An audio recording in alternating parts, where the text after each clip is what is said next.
previous video, the video which I walked you through filling your application form online, and we had gotten to the stage where you were filling your details into the form that the portal presented to you. So this is the part 2. So this was where the previous video ended. So from here we move on. So here is asking you, please check through the information that you have input so far, so that if there is any that is not correct, you correct it, go back, correct it, and then move on. So it's asking you that before you click continue at the bottom. So please check through. If you see this come up, this is terms and condition, click OK.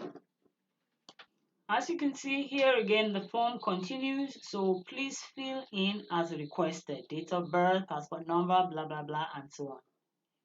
Please be careful here. Make sure you fill in the right information about you.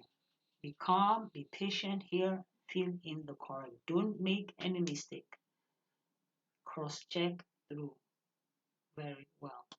Also, while you're filling this form, anywhere you see this red star by any of this, there are compulsory slots that you must fill in. If you don't fill in those slots, it will not move you to the next page when you click continue. So take note.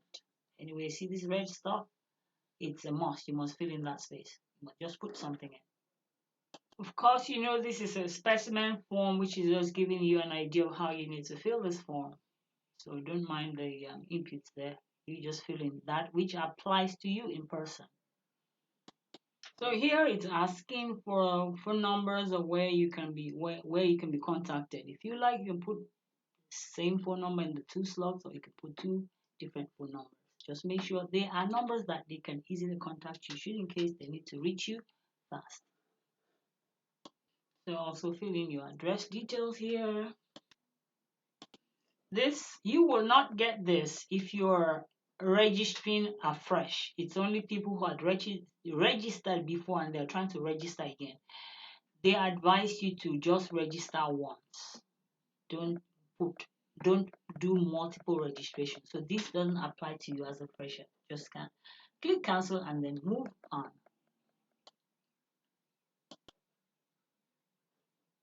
So here it is asking you to specify the address you want your document to be delivered to. That is, if they give you a visa, that is where they'll post your passport or any document they hold back. This is where you would want you to specify the address you want to go pick up your documents.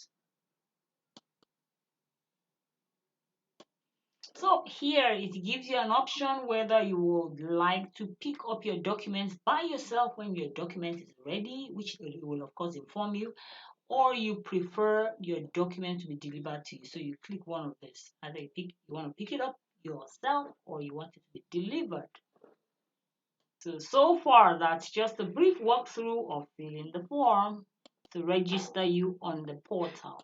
In case you don't know, visa fee is non-refundable. So when you see something like this come up while you're filling your form on your page, please read through it.